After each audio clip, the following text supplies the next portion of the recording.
News 60 में बढ़ती अगली खबर की तरफ, जहां शुक्रवार के दिन दिल्ली की सियासत में बड़ा उलटफेर देखने को मिला, जहां आम आदमी पार्टी के 7 सांसदों ने केजरीवाल का साथ छोड़कर बीजेपी के साथ जाने का फैसला किया।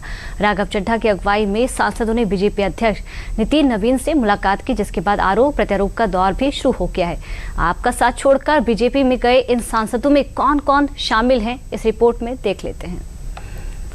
आता हूं कि क्यों मैंने पार्टी की गतिविधियों से अपने आप को अलग कर लिया, और उसका कारण यह है क्योंकि मैं उनके गुनाह में शामिल नहीं होना चाहता था। मैं उनकी दोस्ती के काबिल नहीं था क्योंकि मैं उनके गुनाह में शामिल नहीं था। राघव चड्ढा का यह बयान महज साधारण बयान नहीं है, बल्कि सियासी बोर्ड की वो घोषणा है जहां दोस्ती और गुनाह जैसे शब्दों के बीच खड़ी ये लाइन राजनीति के बदलते समीकरणों को उजागर करती है। जिन कंधों पर कभी भरोसे की राजनीति का भार था, अब वही कंधे नए गठजोड़ की ओर बढ़ते दिखाई दे रहे हैं। कभी आम आदमी पार्टी का तेज तर्रार चेहरा रहे राघव चड्ढा ने इस एक वाक्य के जरिए न सिर्फ अपने पुराने रिश्तों से दूरी बनाई, बल्कि आम आदमी पार्टी के 7 सांसदों के साथ बीजेपी के साथ नए सफर की शुरुआत भी कर दी। राज्यसभा में आम आदमी पार्टी के 10 सांसद हैं और 2/3 से ज्यादा सांसद इस मुहिम में हमारे साथ हैं। उन्होंने हस्ताक्षर भी कर दिए हैं और आज सुबह हमने चेयरमैन राज्यसभा को तमाम डॉक्यूमेंटेशन जो कागजी कार्रवाई होती है, सिग्नेचर वाली लेटर होती है, वो सबमिट कर दी है। और जैसा कि मैंने कहा 2/3 से ज्यादा सांसद मैं आपको इसकी पूरी सूची अभी उपलब्ध करा देंगे। इसमें से 3 लोग तो आपके सामने बैठे हैं। इसके अतिरिक्त world class cricketer Harbhajan Singh हैं, राजेंद्र गुप्ता जी हैं, विक्रम साहनी जी हैं, स्वाति मालीवाल जी हैं, और हम 3 तो आपके सामने बैठे हैं, अशोक जी, संदीप जी और मैं स्वयं। चार्टर अकाउंटेंट से नेता बने चड्ढा उन नेताओं में से हैं जिन्होंने आम आदमी पार्टी की नींव रखी थी, जिसमें यह कहना गलत नहीं होगा कि सियासत का खाका उन्होंने केजरीवाल से ही सीखा था। ऐसे में पार्टी का दामन छोड़ते हुए किसी दूसरी पार्टी में जाने का दर्द भी उनकी जुबान से साफ झलक रहा था। जिस आम आदमी पार्टी को मैंने अपने खून और पसीने से सींचा और अपनी जवानी के 15 साल दिए, वो आम आदमी पार्टी आज पूरी तरीके से अपने सिद्धांतों से, अपने मूल्यों से, अपने कोर मॉरल और वैल्यूज से भटक चुकी है। और अब ये पार्टी देश के लिए नहीं, देश के हित के लिए नहीं, बल्कि अपने पर्सनल फायदे के लिए काम कर रही है। आप में से कई लोग पिछले कुछ सालों से मुझे ये कह भी रहे थे, और मैं पर्सनली पिछले कुछ सालों से ये महसूस कर रहा था, that I am the right man in the wrong party. I repeat, I am the right man in the wrong party. इसलिए आज हम ये अनाउंस करते हैं, मैं ये अनाउंस करता हूं कि मैं आम आदमी पार्टी से दूर जा रहा हूं और जनता के पास जा रहा हूं। मैं इस पार्टी का फाउंडिंग मेंबर था। मुझसे बेहतर आम आदमी पार्टी को शायद ही कोई जानता होगा। हम सब ने मिलकर पूरी कमिटमेंट और डेडिकेशन के साथ इस पार्टी को दिल्ली में स्थापित किया, पंजाब में स्थापित किया और देश के अन्य राज्यों तक पहुंचाने का प्रयास किया।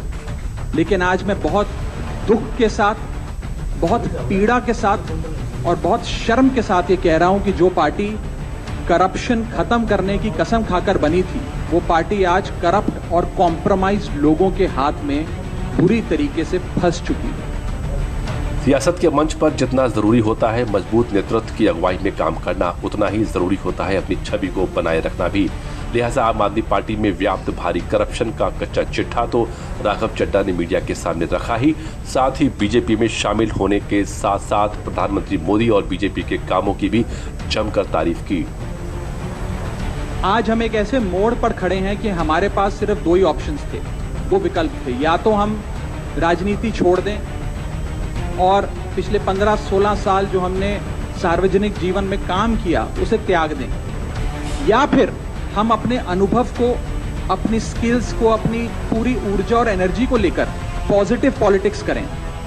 इसीलिए हमने ये डिसाइड किया that we, the 2/3 members of parliament of the belonging to the Aam Aadmi Party in Rajya Sabha exercise the provisions of the Constitution of India and merge ourselves with the BJP। हम BJP में विलय करते हैं। पिछले 12 सालों में Bharatiya Janata party की केंद्र की सरकार, माननीय प्रधानमंत्री नरेंद्र मोदी जी के नेतृत्व में जो सरकार चल रही है, उसने कई मजबूत ऐसे फैसले लिए जो आज से पहले नेता फैसले लेने से शायद डरते थे। चाहे वो आतंकवाद की जड़ें उखाड़कर फेंकना हो या भारत को विश्व की टॉप इकोनॉमीज में लाना हो। और इस नेतृत्व पे जनता ने एक बार नहीं, दो बार नहीं, तीन बार मोहर लगाई है। हम सब अपने आप को सौभाग्यशाली महसूस कर रहे हैं कि हम माननीय प्रधानमंत्री नरेंद्र मोदी जी की लीडरशिप में और गृह मंत्री अमित शाह जी की संकल्प शक्ति के साथ जुड़कर बिना रुके और बिना थके देश के लिए काम करेंगे। नीतियों से मतभेद हो या आपसी गठजोड़, राघव चड्ढा और आम आदमी पार्टी के बीच कलह बीते कई दिनों से साफ जगजाहिर हो रही थी। लोगों के जरूरी मुद्दों को सदन में उठाने को लेकर हर बुनियादी जरूरतों पर अपनी राय रखने वाले चड्ढा को आम आदमी पार्टी ने अपनी छवि चमकाने के आरोप में राज्यसभा के उपनेता पद से हटा दिया था और उनकी जगह अशोक मित्तल को राज्यसभा का उपनेता बना दिया था। मगर चौंकाने वाली बात यह है कि अशोक मित्तल ने भी पार्टी का दामन छोड़कर बीजेपी के साथ चले गए। अशोक मित्तल और राघव चड्ढा समेत किन किन सांसदों ने आम आदमी पार्टी का दामन छोड़ा है, उसको भी समझ लेते हैं। आम आदमी पार्टी के 10 राज्यसभा सांसदों में से 7 सांसद भाजपा में शामिल हुए। इसका ऐलान पंजाब से राज्यसभा सांसद राघव चड्ढा ने शुक्रवार शाम 4 बजे प्रेस कॉन्फ्रेंस में किया। राज्यसभा सांसद संदीप पाठक, अशोक कुमार मित्तल, हरभजन सिंह, विक्रमजीत सिंह साहनी समेत स्वाति मालीवाल और संजीव अरोड़ा बीजेपी में शामिल हुए। अशोक मित्तल ने भी आम आदमी पार्टी छोड़ते हुए बीजेपी में शामिल हुए। अशोक मित्तल को 15 दिन पहले आम आदमी पार्टी ने राज्यसभा में उपनेता बनाया था। आम आदमी पार्टी के 7 सांसदों का एक साथ पार्टी छोड़कर बीजेपी में शामिल होना देश की सियासत को गर्मा दिया है। साथ ही बयानबाजी भी जमकर हो रही है। एक तरफ बीजेपी जो दोनों हाथ फैलाकर सांसदों का स्वागत कर रही है, तो वहीं आम आदमी पार्टी बीजेपी पर तोड़ मरोड़ का आरोप लगा रही है।